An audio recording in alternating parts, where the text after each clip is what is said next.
Muy buenas tardes a todos. Hola, Vanesita. Justamente estamos iniciando un nuevo programa que se llama El Secreto del RIMAC, que básicamente vamos a hablar de lo rico del RIMAC y todos los proyectos culturales que va detrás. Bueno, coméntame, háblame un poco sobre ti. Bueno, como podrás darte cuenta, y nuestro público también, yo soy un joven que tiene muchas juventudes acumuladas, lo cual evidentemente es una ventaja porque yo te puedo contar cómo es viajar en un tren Ancón.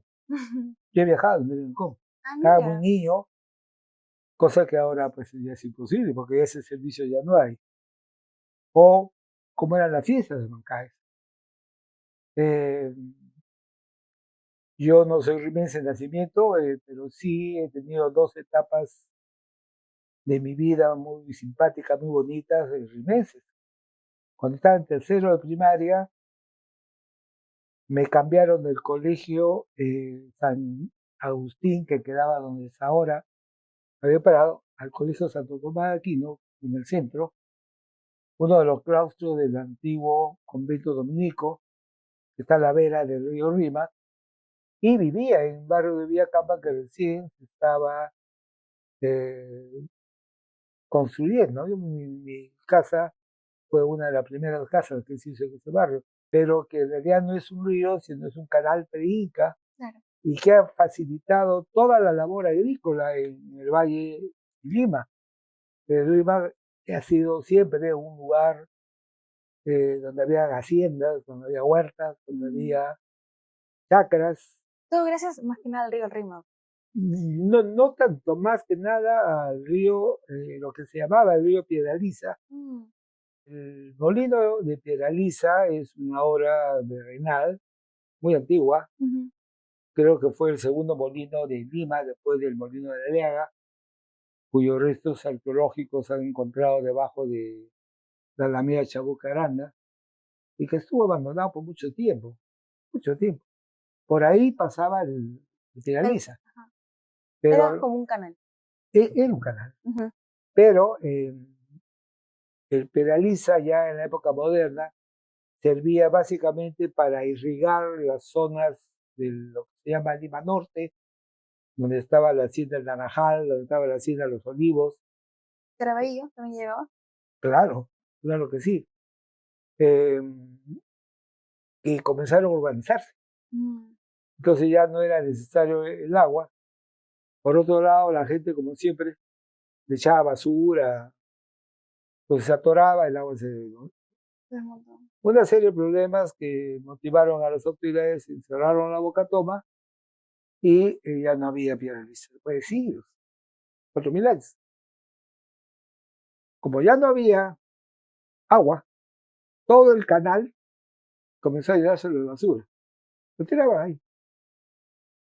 Entonces hubo un alcalde que le llenó de tierra, puso plantitas Cubrirlo. para más o menos que se parezca un jardincito, pero la parte ecológica lo dejó como siempre abandonada por dos razones.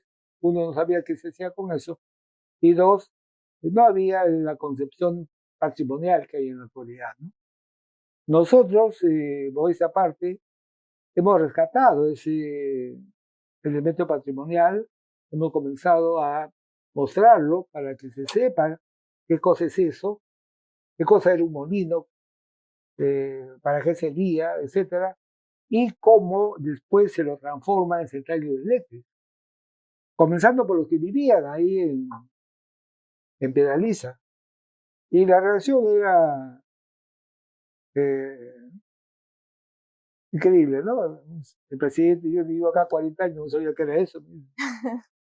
En ese, en ese en esos paseos, en esas visitas turísticas, siempre nos acompañaba un arqueólogo, un arquitecto amigo, que es el arquitecto Jonathan Ramírez. Entonces yo le dije, informa a ProLima para que vengan a estudiarlo, para que vengan a ponerlo en valor. Y poder restaurarlo. O tratar de... Y comencé a fastidiar, ¿no? Son mis amigos, cada vez que tenía oportunidad, fastidia, hasta que comenzaron a hacer planes. Ahorita, fíjate que nosotros hemos ido hace un par de semanas, ahorita está increíblemente explorado. Tato, cuéntame acerca de cómo nace esta pasión por la historia de Bueno, Rímac. aunque parezca mentira, yo no soy entrenador, o yo soy egresado de la uni. Ingeniero. No, nunca se me ocurrió pensar en, pero sí por mi especialidad, que es la planificación económica, profesionalmente aprendí a hacer diagnósticos. El diagnóstico es una técnica para averiguar cuál es la situación actual de la cual estamos y poder en esa base proyectar objetivos, metas para que esa situación se mejore. Para esto, uno de los análisis es el análisis cronológico, lo que vendría a ser más o menos algo así como la historia. Oh. Entonces, cuando ya terminé mi vida laboral, cuando ya era jubilado, comencé a leer, porque yo soy fanático de la lectura, y me comencé a enterar de una serie de cosas que no sabía, ¿no? Porque nadie me lo había enseñado, como por ejemplo que Manuel Lamata había construido el paseo de agua para que su amada, que vivía en la esquina, se pasee por ahí. Y eso es mentira, ¿no? Son mitos. Entonces, son mitos. Entonces comencé a investigar y comencé a encontrar una serie hasta ahora. El que investiga siempre obtiene cosas maravillosas, cosas increíbles. Yo creía que los franciscanos se llamaban franciscanos de Carso, por ejemplo. Y no es así. Y no es así, es un apodo, ese es como a mí que me dicen Tato, ¿no? Su nombre es Orden Franciscana Menor. Claro, ellos les gusta inclusive que le dan descanso, pero no son padres, los franciscanos no son padres, son frailes. Ellos son hijos de San Francisco de Asís. Para Francisco de Asís todos éramos hermanos, todos. La paloma, pues es el padre de la ecología. Inclusive cuando yo estaba malito, decía, ¿no? Me va a venir la hermana muerta a visitarme. Justamente hemos ido a uno de los recorridos, el primer recorrido donde hemos paseado por casi todo el Rímac, se diría, o lo principalmente, ¿no? Hemos visto lo que es el mercado del Baratillo, la iglesia más chiquita de todo el mundo. Hemos ido a comer unos dulces exquisitos en la Flor de la Canela. ¿Qué tal si nos hablas un poco de toda la ruta? Porque a nosotros nos encantó, hemos aprendido bastante, pero ¿qué tal mejor de tus propias palabras? Mira, lo que hemos hecho es lo que se conoce como el centro histórico. Cada ciudad, París, Londres, Roma, tiene su parte más antigua, que lo trata de conservar porque tiene un valor afectivo, histórico, arquitectónico destacado. Eso también pasa con nosotros. Lima, nuestra ciudad capital, tiene una parte histórica, que es el centro histórico, pero el Rímac también tiene su centro histórico muy parecido. Hay que tener en cuenta que antes Rímac y Lima eran una sola cosa. No había distrito de Rímac, no era era la Lima del otro lado del río. Y todo lo que se hacía en Lima se repercutía en el Rímac, más lo que era propio del Rímac. Por ejemplo, llegaba el 24 de junio y se producía el más grande evento social en todo el año, después de la Navidad, que era la fiesta de San Juan de Amancaes. ¿Qué significaba eso? Significaba que todo Lima, yo creo que era chico, pero todo Lima, cruzaba el puente y se iba a la Pampa de Amancaes. ¿Y para qué se iba a la Pampa de Amancaes? En primer lugar, a rezarle a San Juan Bautista, porque era su fiesta. En segundo lugar, para comer rico, todo lo que los negritos elaboraban, para brindar con chicha de jora, con aguardiente, no se tomaba otra cosa, y para bailar la zamacueca. ¿Por qué se bailaba zamacueca? Porque la zamacueca es hasta ahora un ritmo muy alegre. Bien movido. Bien, sandunguero, ¿no? Y los negritos lo bailaban de mil maravillas, como a los blanquitos no nos sale. Entonces se crea la zamacueca de salón, que está en los cuadros de Pancho Fierro, con mucho más tranquilita, más con influencia inclusive árabe europea, y da origen a nuestra danza nacional, la marinera. Ahora, en ese trayecto, como en todo, la parte histórica de Lima, hay muchas iglesias. Acá en el Rímac había mucha devoción a la Virgen María. Casi hay muchas iglesias en las que la Virgen María es la principal advocación. Nuestra Señora de los Ángeles, Nuestra Señora del Patrocinio, Nuestra Señora de la Cabeza, Nuestra Señora del Perpetuo Socorro, son diferentes advocaciones de la Madre de Dios de la Virgen María, que es lo que más haría en el Rímac de aquellas épocas. Justamente en el último recorrido que fuimos, presenciamos una salida de un santo, que ahorita no recuerdo el nombre. Ah, no, pues eso era de casualidad, esa era una visita que nos decía San Judas Tadeo. San Judas Tadeo. Cuya devoción principal está en la iglesia de San Francisco en Lima, pero que va a visitar a sus hermanos de Lima, cuya iglesia emblemática ahora es la Madre del Señor de Copacabana.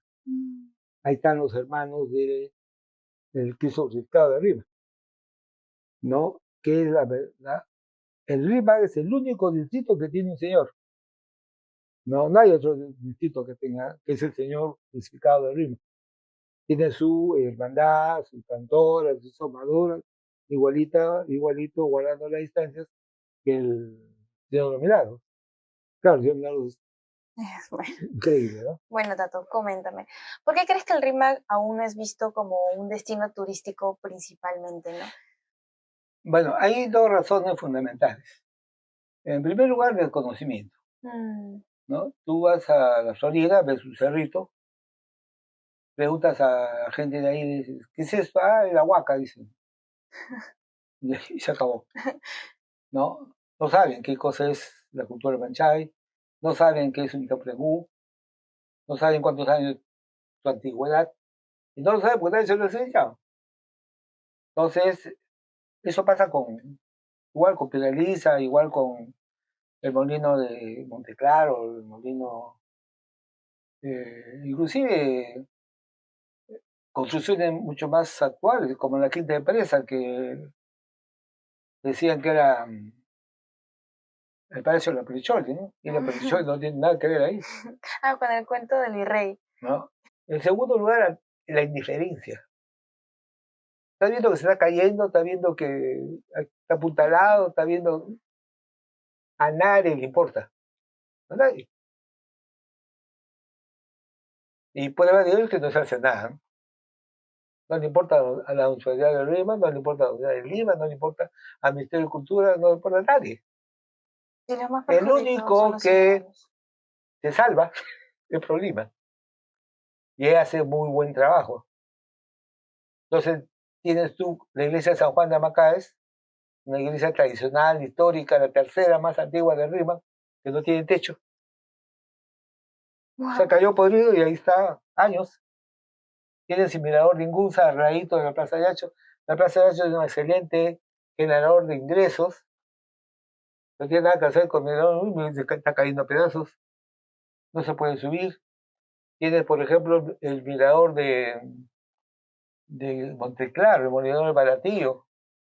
Peor, eso no se cae porque San Pedro, porque San Juan, San Martincito de Porres, que es limeño, de repente entiendo que no lo... Y no se cae ni se puede atender porque es propiedad privada. Y los posesionarios, que no son los dueños, no te dejan entrar. Quiero tomar fotos de afuera y cosas por el estilo. Hay interesantísimos museos, como el Museo de la 24 Comandancia, el Potao, perdón, que no se puede visitar porque es una unidad cuartelada. Cerrado. ¿Ya? Entonces, ¿para qué hay museos que no se puede visitar? Después de mucho esfuerzo se logró que se aperture lo de Carlson, que es una maravilla. En el caso es el convento antiguo de los descalzos fue el primer convento de recolección de América. El Paseo de Agua fue una obra de ingeniería de América. No hay ningún país que tenga algo similar de esa época. La Quinta de Presa es la mejor expresión del barroco francés en América. Evidentemente se está poniendo en valor después de años. Se está haciendo un excelente trabajo. El plan Copesco ha intervenido, y etcétera, y va a quedar maravillosamente bien. Algunas cosas se han hecho, ¿no? La Agencia de Cooperación Española ha puesto en valor lo de Carlos. ¿Y cómo crees como comunicadores podamos ayudar a difundir justamente? Claro, claro, esa difusión tiene que ser en todos los estamentos, comenzando por los niños. Si tú a los niños les explicas qué cosa es un mirador, les explicas que el Alameda de Calzos es un museo, porque uno pasa por ahí y ve una escultura y no te digan qué cosa es, le pintas Alianza Lima. En cambio, si comienzas tú a mostrarlo, a enseñarle, nadie ama lo que no conoce. Comienzas a darle valor cultural, entonces la situación comienza a cambiar. Y también en los jóvenes. Los jóvenes de ahora, y eso es un proceso natural, no saben qué es una pampa de Macaé, dónde quedaba, no saben qué es la flor de Macaé, nunca la han visto. Entonces hay que mostrarle, hay que difundirle esos conocimientos, uno, para que la conozcan, dos, para que la amen, y tres, para que la defiendan. Yo soy presidente de la Asociación Defensores de la Flora de Bancaes. Se hizo en los descalzos de la primera unidad de preservación del patrimonio cultural, un jardín que está en el claustro de la guardianía, que tiene 100 amancaes, y todos los años florece. Y eso permite mostrar a nuestro público nacional y extranjero qué cosa es un amancae. Yo les agradezco a ustedes porque tienen interés en que esto se conozca. Y yo sé que eso va a dar un muy buen resultado a muy corto tiempo. Les cuento algo. Yo invento tours. Uno de los tours más simpáticos que yo he inventado es por el camino a Mancaes. Yo les hablo mucho de la fiesta de San Juan de Mancaes, etcétera, pero puede desprenderse la pregunta, ¿no? ¿Y por dónde se iba? ¿Conoce usted, don Tato, por dónde se iba? Claro, íbamos el camino a Mancaes. ¿Y qué cosa es el camino a Mancaes? La primera cuadras los primeros tramos es la Alameda de los Bobos. Si tú te paras en la vía que va a los túneles y te vas al Colegio Bellido, esa vía, ¿cómo se llama? Camino a Mancaes. ¿Por qué ese era el camino a Mancaes? Wow, ¿desde ahí? Lo que pasa es que cuando se construye la organización, el Manzano, se rompe esa vía y se crea una nueva avenida Mancaes ya en 90 grados a partir de Alcázar, es el siglo XX. Por ejemplo, yo no sabía, para que vean que no es cuestión de hacerse el joven de la película, que la iglesia, una de las iglesias más antiguas de Lima, 1615, queda en Lima, queda en la cuadra C de Francisco Pizarro, que es la iglesia de San Francisco de Paula. Ahí los padres de la orden de San Francisco de Paula, que se llamaban los padres mínimos, construyen un templo. Claro, después de San Lázaro, después de la iglesia de Bancaes, después de la iglesia del Señor de los Ángeles, que es en 1595.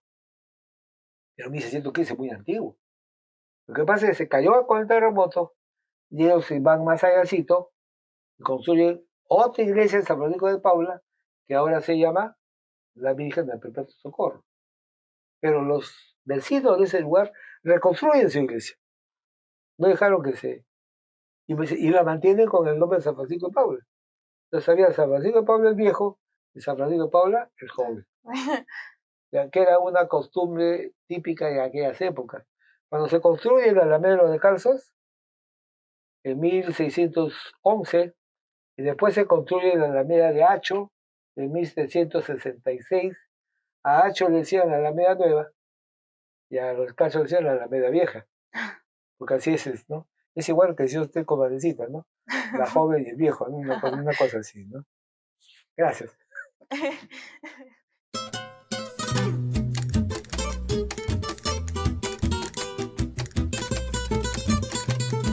¡Viva mi barrio del Rímac! ¡Abajo el puente! Por su historia y tradición. ¡Otra, Julián! ¡Entra!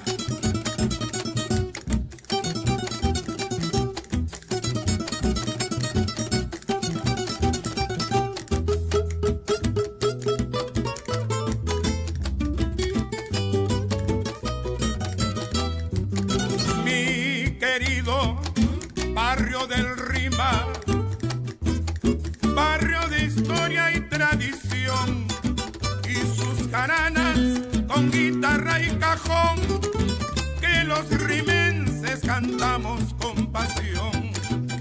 Por eso siempre